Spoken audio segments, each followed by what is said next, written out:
It is the time to start our city council meeting. It's good to see you this afternoon on this hot Monday afternoon.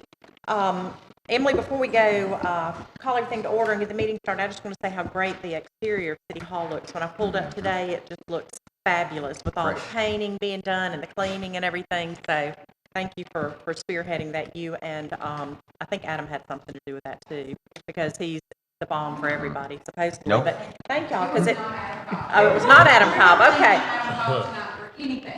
we're not. Okay, well, thank you. I'd like to give credit I'll to Adam thank Cobb. you then. But the building really looks good. I know it's been a little bit of an inconvenience barking off parking spaces and stuff like that, but it will be worth it at the end. So thank you for doing that. But we all are called to order, and I do want to remind you that we have agendas that are on the podium back here if you'd like to grab one and follow along with us. And for those of you who may be watching on YouTube for the first time, don't be disturbed if you don't see an awful lot of discussion that happens on these agenda items. Most of the items that are on our agenda we have discussed at our workshop meeting, which happens on the first Monday of each month at 5:30. And all of our meetings are on YouTube, usually within about 24 hours of the meeting. They are offered unedited. And so for those of you who can't get out but want to keep up with what's going on with your city, I encourage you to watch that YouTube channel so that you can stay up to date and plug in where you feel that you need to. At this time, we're going to start with our prayer and pledge, so I'd ask everyone to please bow your heads and we'll open with a prayer. Heavenly Father, we thank you for this beautiful day and this wonderful community and this amazing country in which we live. We ask, Father, as council members, that you guide us, give us wisdom and discernment for what's best for our entire community. We ask you, Lord, that you'll lead us in every decision that we make. We ask your blessings on those in our military, our public service people. We ask that you'll bless our first responders, keep them and their families safe. And we just thank you for the privilege of serving all of the citizens and residents and businesses in this great town. Be with us now as we go about our meeting and as we go about our week this week. We pray these things in your name, Father. Amen. Amen. And if you will, please rise for the pledge. I pledge allegiance to the flag of the United States of America and to the republic for which it stands, one nation, under God, indivisible, liberty and justice for all. All right, gentlemen, you have our agenda that has been sent out to us, and you've had the opportunity to review that. So I would ask for a motion to consider approving that, or if you have any changes you'd like to make, I'll open the floor for that now. Move to approve. Okay. Second. All right, so we have a motion and second. Any further discussion? All those in favor, please say aye. Aye. Any opposed? And that does carry. Next, we have a couple of sets of minutes, or actually 3 sets of minutes, minutes from our meetings of May the 20th, June the 6th, and then June the 3rd. There's 2 sets of minutes for June the 3rd. I apologize about that. So you've had a chance to review those, so I'll take a motion concerning those minutes. Move to approve. Okay, thank Second. you. So we have a motion and a second. Is there any further discussion?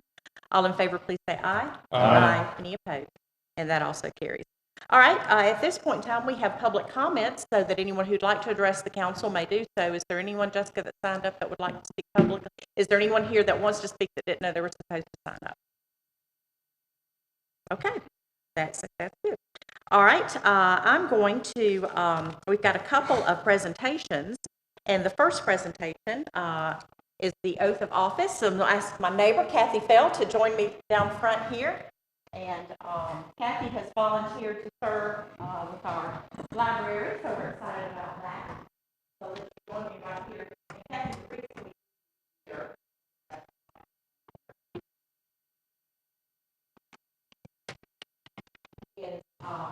Meetings are recorded and the cameras are right here, so so we can see your smiling face on the YouTube video. And this microphone is just so that those cameras pick up our voices. So we're very excited and thankful that you have volunteered to serve on the library board. It's a great organization, and I know you will bring a lot to that. So the oath of office is very simple. I'll read you the oath, and then if you'll just say, I affirm, I swear, I pledge, whatever you feel comfortable with.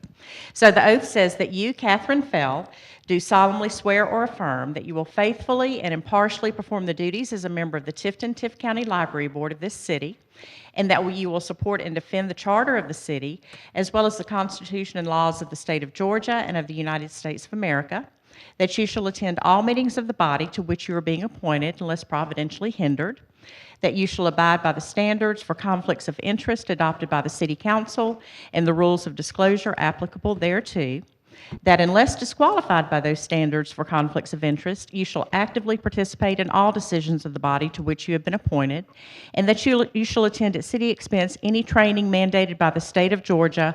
You will attend as scheduled any special training arranged by the city of Tifton. Do you affirm? Yes. Okay, well, congratulations. You are now a member of the Tifton County Library Board.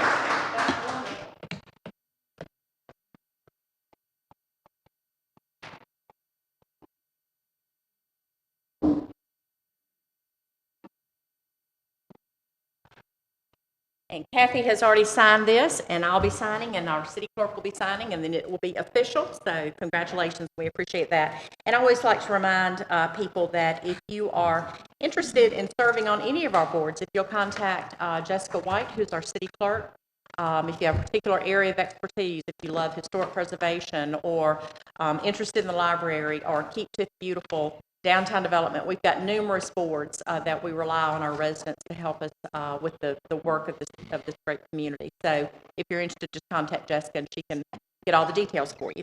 Now I'd like to call, speaking of libraries, I'd like to call on Karen Thompson. She is the librarian for the Tifton-Tiff County Public Library, and she has a presentation. See you. First, before I pass my microphone over to my director this evening, I wanted to say thank you so much for all of your help in helping us execute Books on the Block. I think we're still recovering. We had a tremendous turnout, and it was just the best kickoff ever for the summer reading program. So thank you very much for that. Councilman Cromer has asked us to come this evening to talk about one of the other boards that exist in our facility. And my knowledge of that board is limited, so I brought with me my director, Sandy Hester, and she will be able to shed more light on that board and how it operates in our facility. So Okay. And she's present. Oh, sure, yes.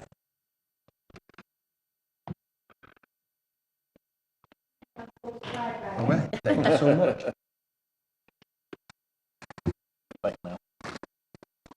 Thank you. Just get me. I'm surprised these guys aren't fussing about this being orange. They want a red and black or something. Oh. No, I'm teasing. Thank you.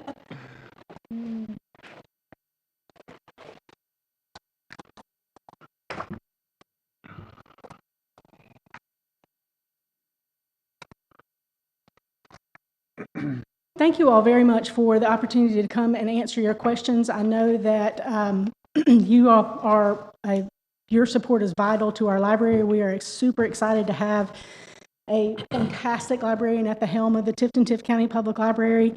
As a pretty much lifelong resident of Tiff County, I really love to see the library thriving and involved, and they're able to do that because of the support that you all provide. So I thought I would just give a real quick overview of the foundation and then open it to any questions that you may have. I'd like to give a little disclaimer to say that we are still working on some changes in the relationship between the Library Foundation and the Library Board. So some of the questions that you all have will help us inform what our next steps in that will be.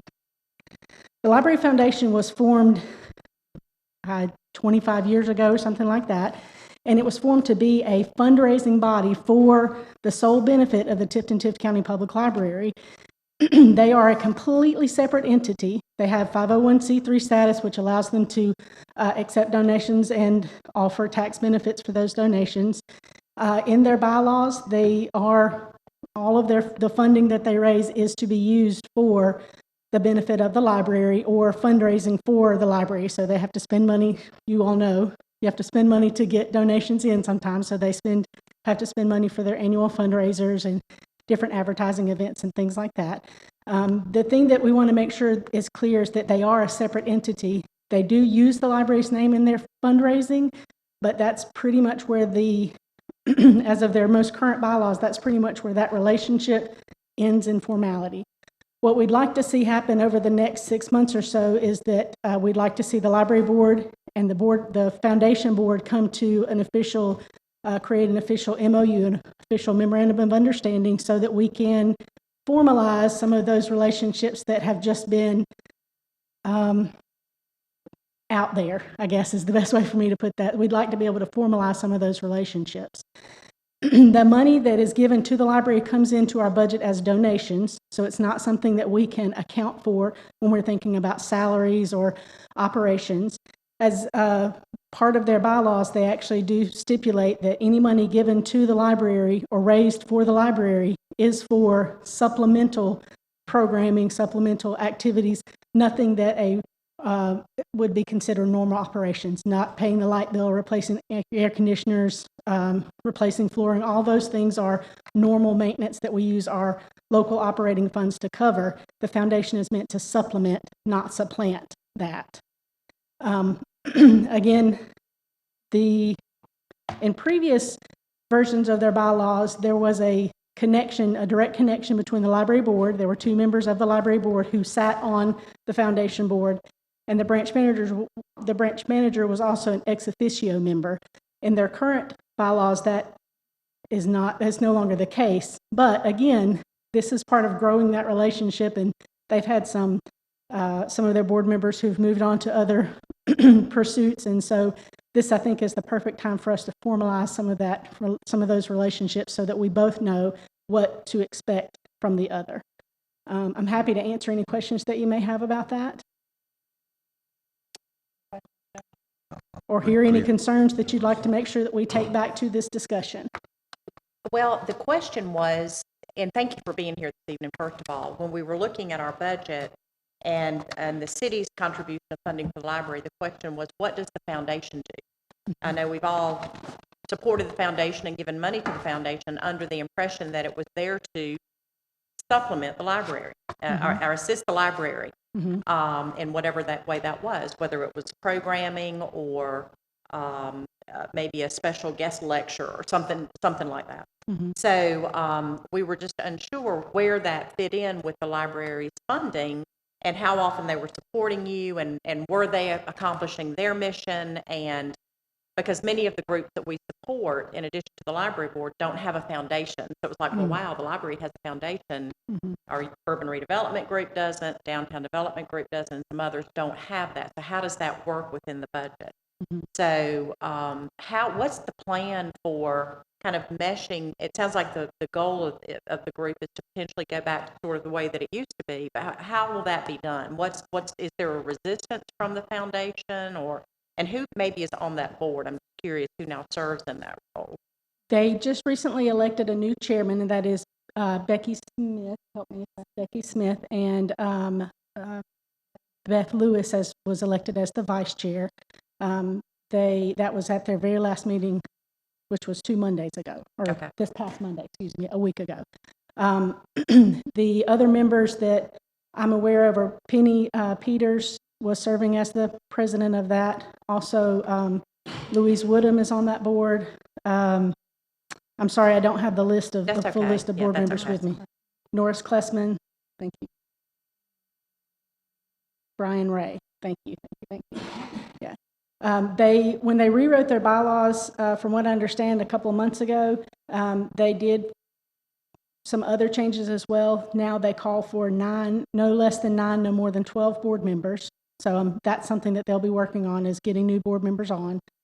My plan would be to continue meeting with that board, either with a subcommittee of that board or the full board if I can, to come up with that formal MOU so that we say, I can only conjecture what we may put in there. But I would imagine for the library's benefit, what the library board and what our funding agencies would like to see is what's the expectation of, if you've raised X amount of money, how much of that goes back to support the library? And their expectation would be, what would that money be used for once it gets back over to the library? Right. So I think formalizing those things with an MOU, that's what I've seen other library foundations do. Okay. I'm not really sure why that hasn't been the case before. Okay.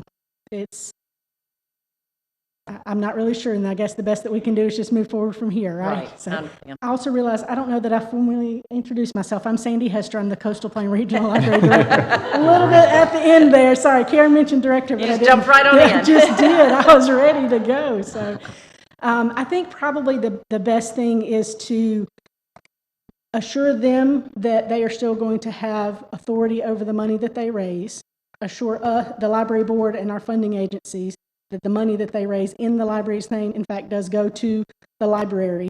I think once we reach assurances on both sides, then that relationship will move forward from there. That's Do what you I have any idea, maybe a guesstimate, and if you don't, that's fine, but maybe a guesstimate of what they've done in the past or some examples of what they have financially supported in the past? Absolutely. So what we typically, and Karen can speak a little more to this, but what we typically do is use that funding for things that we can't use our governmental funding for. Purchasing food is one of the best examples. It's very difficult for us to justify taxpayer dollars buying food. They bought several of the incentives and things that went along with Books on the Block. They have they did grant matching for the Bear Grant that just came up. They were the matching local entity. They've also purchased other specialty or paid for other specialty programming in the past, in the distant past.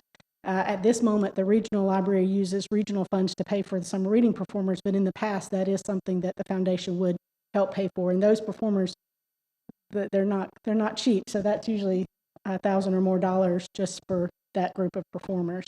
I would say probably programming has been the majority of the focus since Karen's arrival. That is their focus. Anything that is outside of the scope of what our local dollars can do.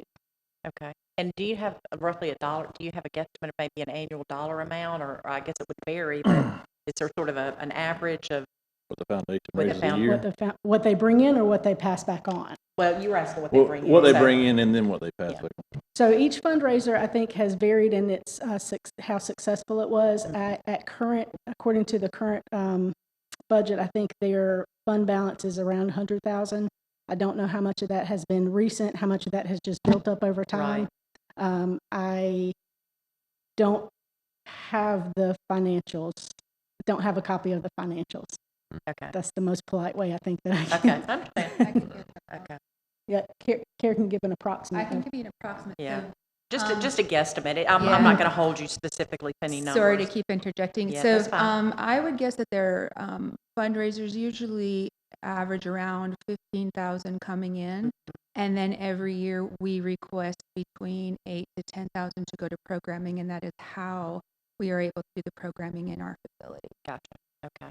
And those funds are then, with request, that request is fulfilled. With the request, Okay, all right. Most of the time. most of the time.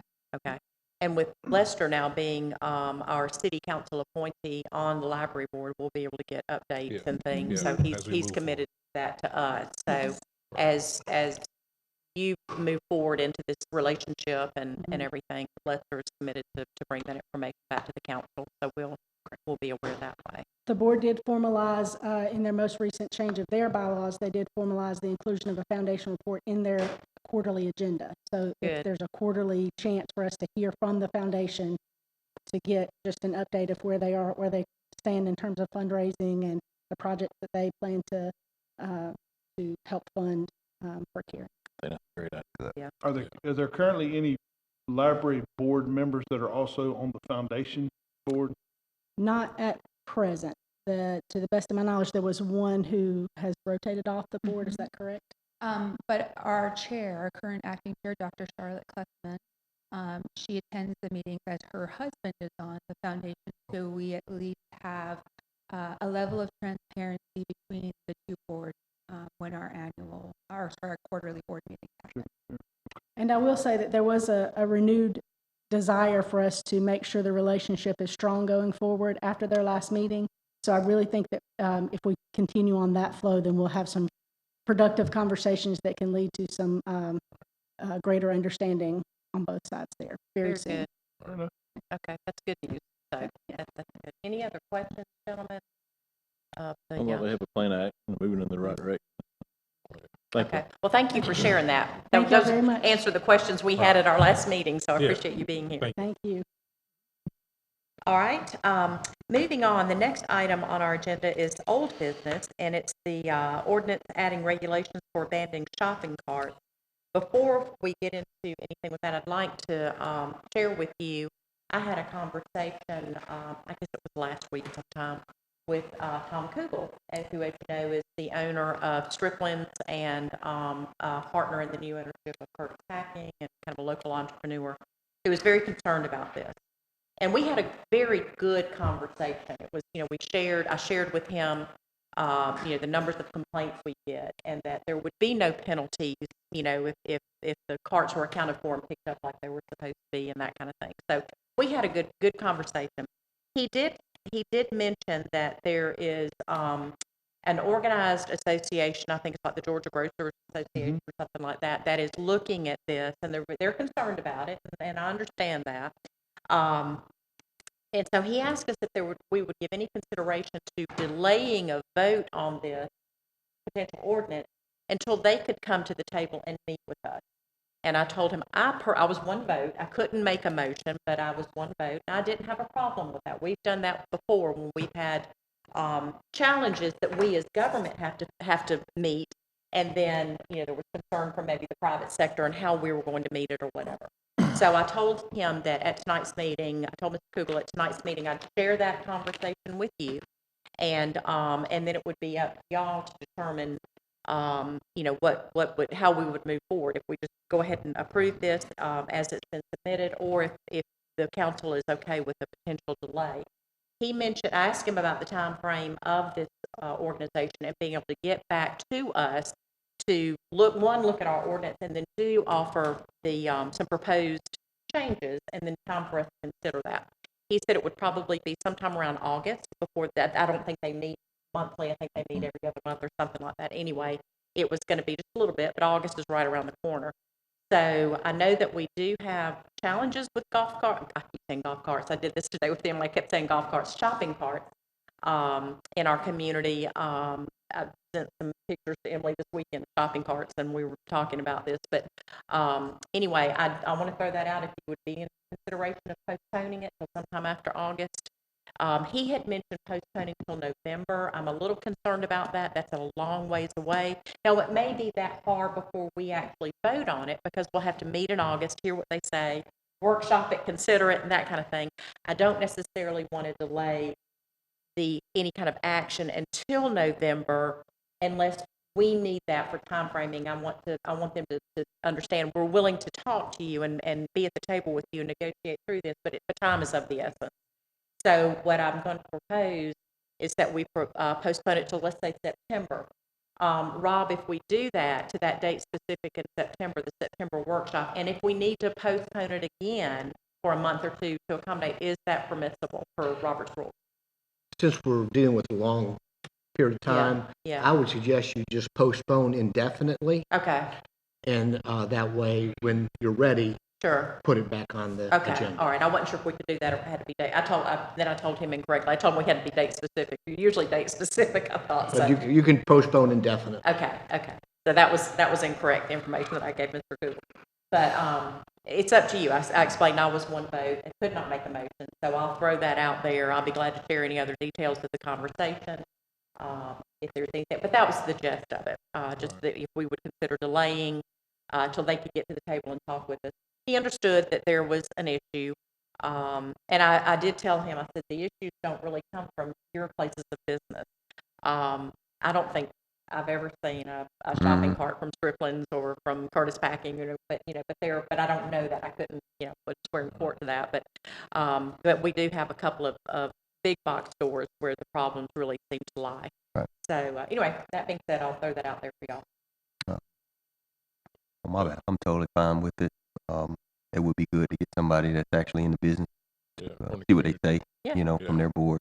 They probably see it all the time, all over the world. They would have Yeah. that type of discussion. Well, so. and that's what, I think it's very important for this council to, when there are concerns from either, whether it's the business community or individuals, as residents, that we hear and we respond and we do what we can to assist them. So what I will need then is for someone to make the motion to delay to postpone indefinitely, and then if someone will second that, then I'll call for that vote. If that's what the council says. I make a motion that we postpone it indefinitely. Okay. Second. All right. So we have a motion and a second. Is there any further discussion?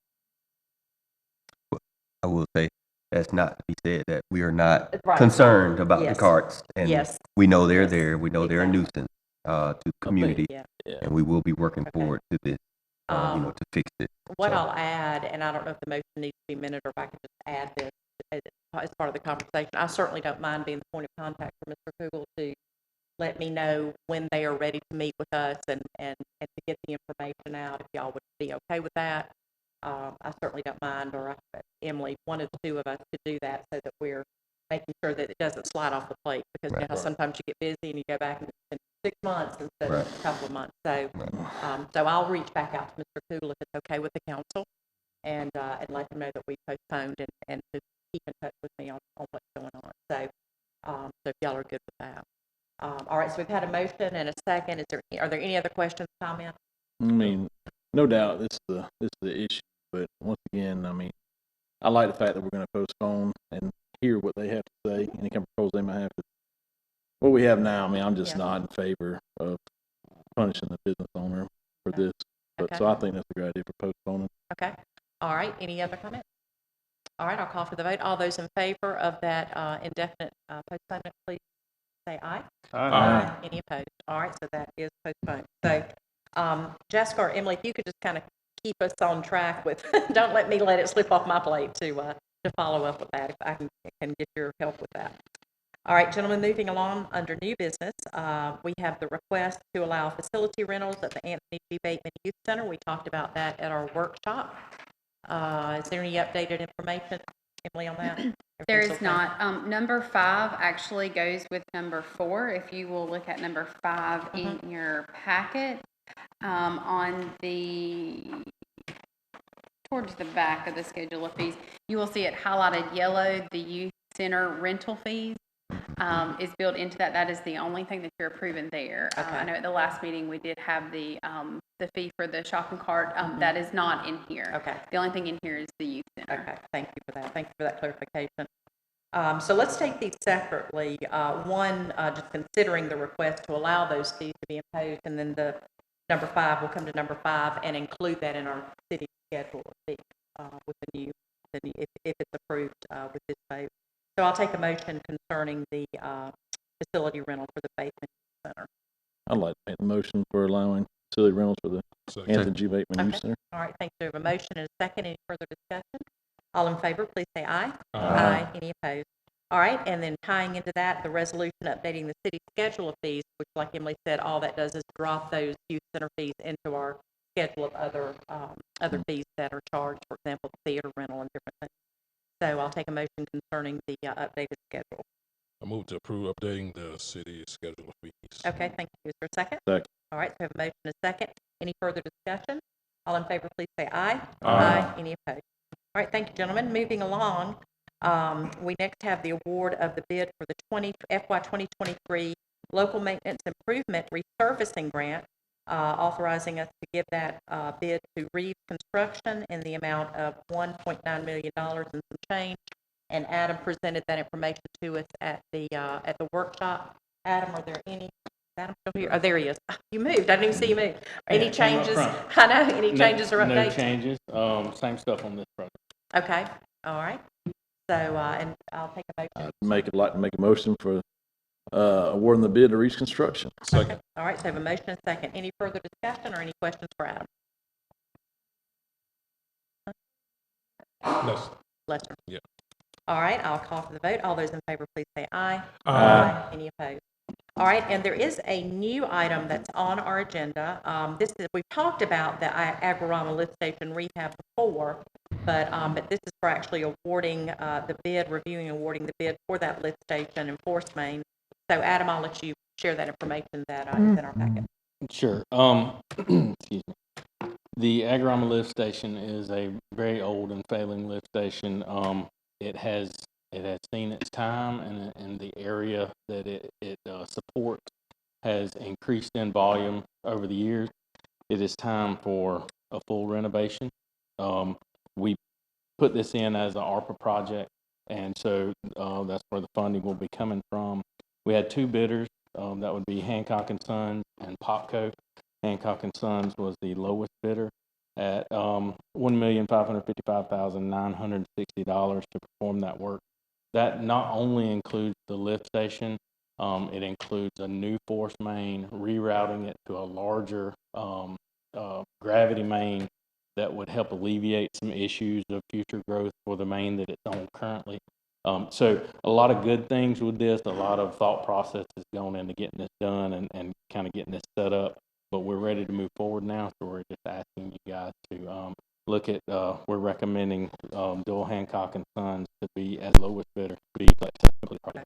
And just remember that lift and service basically are west side of town. It does. It covers basically ABAC, Agorama, with the experiment station, along with some other properties along Rainwater and Wooden Road. So it covers kind of a big area there, and it has in the past seen issues with not being able to fill capacity or handle the capacity that's coming through.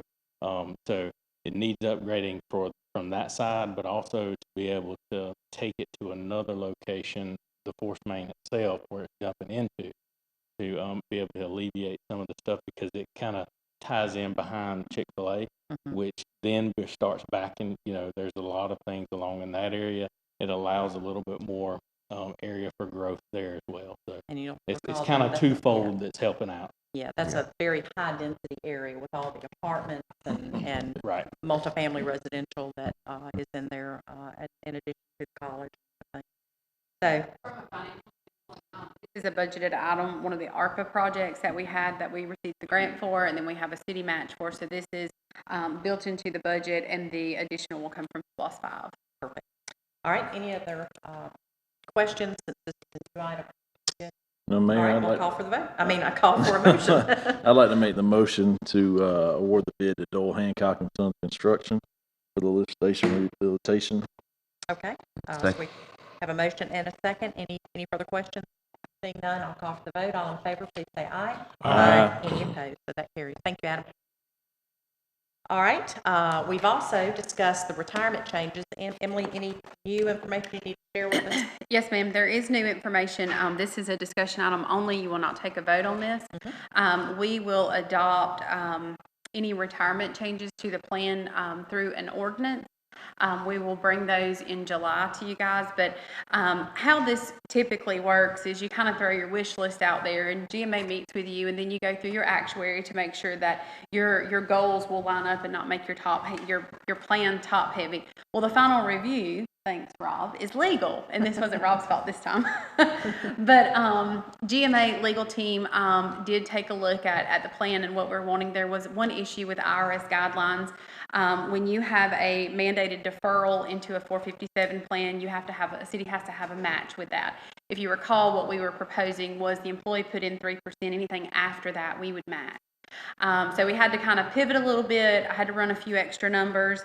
But the one thing that would be changing is for the 457 defined contribution plan, all employees that will elect this will still have a 3% mandated deferral. The city will match this dollar for dollar up to the 3%, and then an additional 3%. 3% after that, that is 50% of what we match, with it capping at 6%, if that makes sense. So just a small pivot there. We did look at both plans with the pension, and then with this, we know we're putting in about 18% per employee. With this here, it is way less than what the pension plan would be, but it is a little less than what we were looking for originally.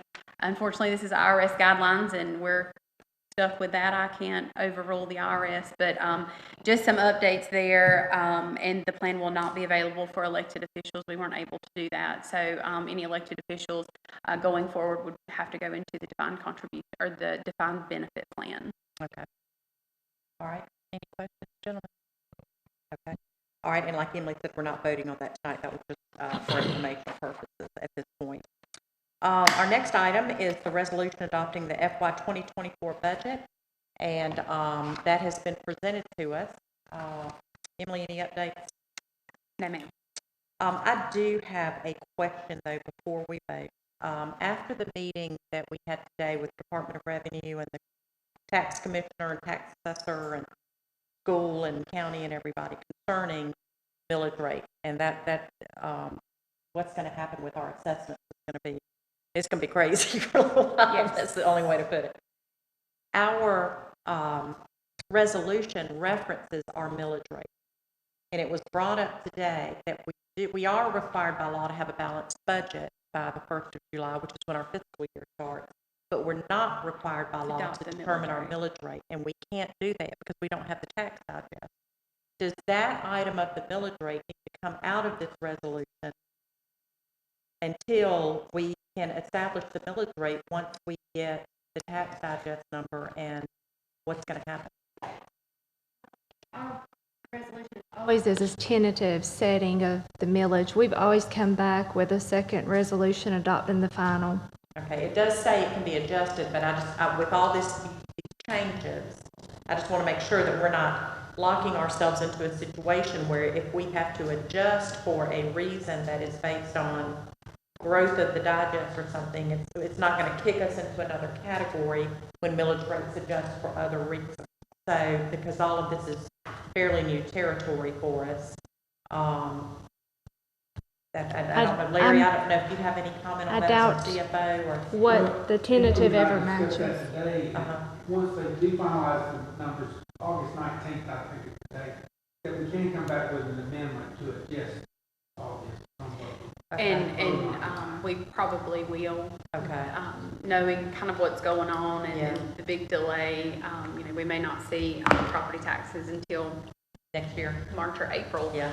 When we're used to getting them in November. So it's going to be a struggle for sure, but I don't foresee, I believe we could pass another resolution. What we're doing tonight is adopting the budget where we've projected the numbers for the millage rate, and then we always come back when the tax commissioner is able to do that and to present those numbers to us. Okay. I just didn't know if it would be better to just go ahead and approve it as it's presented, or to say the millage rate will be established. I'm just wanting to cover our bases there.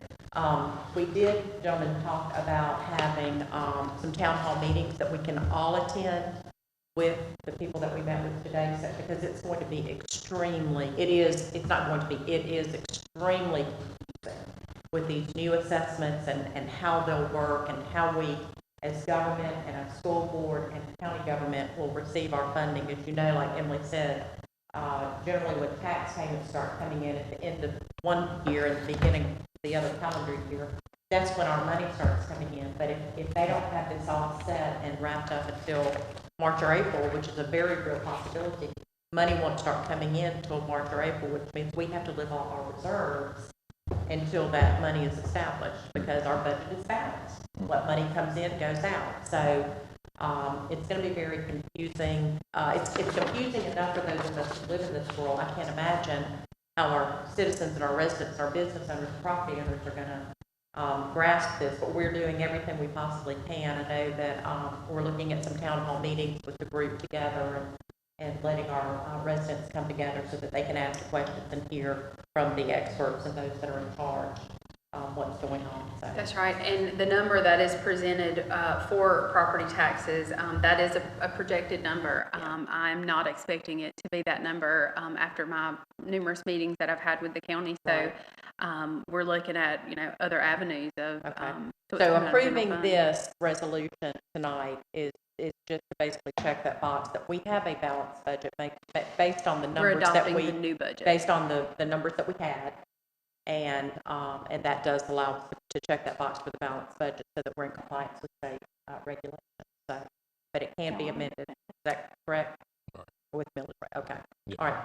Okay. Okay. I just have a question as far as the library numbers are concerned. Okay. How do we address that? How do we So address it's the official. library? What are you wanting to increase? Yeah. Okay. What we could do before you make the motion is that you're wanting to increase the budget to $20,424 to the general direct impact to the general fund. And then you have to do that before you make the motion, and the finance team will be able to capture that. Okay. So is that two motions or that's in one health group motion? Two motions. Okay. You could do that, or given the unknowns with property taxes, what you could do is adopt it now, and then once the funds start coming in, that is straight from general fund, we could do a budget amendment and add that in. So you kind of have two avenues. You can do it now, or we can wait later. until the unknowns are all checked and do it then. It's up to you. I'm leaning towards doing it now. Huh? I'm leaning towards doing it Okay, now. if you want to make, yeah, go ahead, make the Yeah, motion. what was That's the number? fine. By increasing the budget, what was that number, Emily? $20,424,000. Which would include. That's the general fund, and so the overall 20,400,000. budget would be increased to $80,286,051 for the total. Okay, I'm gonna say what you said. You got that, Jessica? No, I mean, you said increase 20 million. Yeah. That's Yeah. right. The increase would be. The 12,000. 12,000. That's your final So I can number. just say Karen's back there thinking she's fixing it $20 million. No, but she's he's holding out, her heart. right, whatever he says. She can't even breathe. That's what it is. 12,000 is the. Okay, okay, Okay. Making the total what you're saying. okay. All right. Okay, Make your motion. okay, I motion to increase the budget, with the 12,000, increasing the budget to 20,424,000. And, the total being, is this 80? Huh? $80,286,051 total. With that 12,000. Actually, The 12,000. actually it'd be going to 80,288, Is it, right? I don't know. 276 plus 12, 288. What number is that? I'll flip in my book. 80 Yes, it's 80,276 plus 12. I'd like to second that motion. So Mayor. 80,288. Okay, $80,288,051. Right. Yep, you're right, Okay. I'm sorry. Okay, so we have a motion. Jessica, you got all that? Okay, made by Lester, seconded by Vice Mayor Reynolds. Any further discussion? All right, all in favor, please say aye. Aye. Any opposed? Okay. All right, our next item on our agenda is the financial summary. And Larry, I'll call on you to give us any specifics or details about that financial summary you got for us. All right, good evening, Mayor and Council. You've got a detailed financial report and a summary financial report. I'll just go over the summary, but if you have any questions on the detail, you can ask me now or later. Or Okay. anytime. Basically, all our funds are operating favorably. Looking at the general fund right now, total revenues are at $18,649,000. Revenues over expenditures of $3,210,303. So that's doing very well. The enterprise funds, the water fund, total revenues $4,360,692. Total expenditures $3,324,634. Net revenues over expenditures $1,036,058. Sewer fund, total revenues $5,336,919. Total expenditures $4,135,035. The net revenues over expenditures of $1,201,884.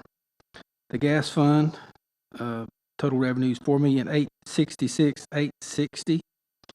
Total expenditures $3,697,003. Net revenues over expenditures of $1,169,856. And then last, the solid waste fund, total revenues $4,421,370. Total expenditures $3,769,462, with net revenues over expenditures $651,908. So, as you can see, we're all operating very favorably, and we should finish out the year very strong. So, I'll go into more detail next month at the Okay. end of the fiscal year and just give you some numbers and so forth. But if you have any questions tonight, that's fine too. So, Okay. Questions, gentlemen, for the report? No, it's very helpful, Thank you, by Mr. the Larry. way, getting these monthly and then the, Yeah, you know, yeah. the sort of the synopsis and then the. yeah, I'd much rather keep you updated on a monthly basis than to give you a surprise after a quarter We or would rather something, that you know? too. Yeah. So you'll know instantaneously. Perfect. All right, thank you for that, Larry, All I right. appreciate that. Jessica, any updates on our board report? Nothing new to, never know. Was it not in there? There's nothing in the, Oh, goodness.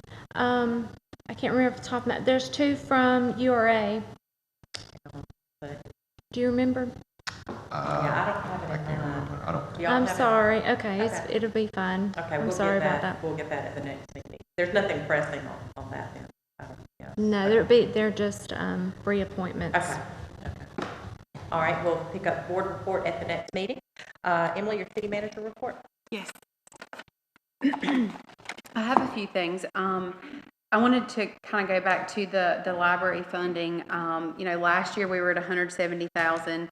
This year we have locked them in at 170,000. I would like to propose to the council that going forward we have no more increases for the next 3 years. That would put them at 170,000 that they know for the next 3 years. So just something to consider as we get ready for budget next year. Commerce Way, the team went out Friday. We went through our punch list for Commerce Way. A few things, some changes that we've got to do. For the most part, Commerce Way is done. Some of the contractors have already started picking up their job site. They've moved their fencing out. So we are closer than ever. Commerce Way, like I said, they should be doing the crosswalk, stamping that out, and finishing that up. The alley, we're still about 30 days out from there, but it is all going very nicely within the alley. The water main project, we are 98% complete. Now it is cleanup and asphalt, which is really good. All services, the new service lines are all active, and all old lines have been abandoned, so that is great. That was some major growing pains, and what comes next is paving those roads. So we're good there. Just a reminder, city offices are going to be closed this Wednesday for the observance of Juneteenth holiday, so we will reopen our offices on Thursday. And then for the public watching, our July meetings have changed. We adopted that at the beginning of the year, but due to the holiday, the 2 July meetings that we will have our workshop on the 15th and then our official council meeting on the 22nd. So we do have 2 back-to-back meetings. Okay. All right. And that's Anything it. else? That's it? That's it. All right. That's a lot. That's a lot. All right. We'll wrap up with mayor and council comments. Anybody like to take the lead? I'll take the lead. Okay. For me, I just want to thank Karen and Sandy for bringing me up to speed on the library. I had no idea how intricate the workings of the library was until I went through our 3 meetings? 3 meetings plus an orientation and a foundation. So I am fully up to speed and aware of the needs of the library at this point. I look forward to continuing working with you all. Yeah, thank you. Thank you for that, Lester. Any other comments, John? I just want to say kudos to Commerce Way. It looks very, very good, and applauding everybody that had their hands on that project. That looks good coming in town, coming up that railroad track, and that new paved and skate street. So, kudos. Looks Okay. good. All right. And that's your district. Commerce is your district, right? Yes, it is. Yeah. Good night. See you in Savannah. Good. All right. Good as well. Savannah, here Yeah. we come. Yeah, just reminding everybody a lot of the city team will be in Savannah this week for the Georgia Municipal Association Conference. We'll go through training, networking, getting updates on state legislation that's good for cities, maybe not so good for cities, and then federal policy. And it's always a good conference in Savannah. So come back with a lot of good information. And unless there's any other business to come before the council, we are adjourned. So, thank you.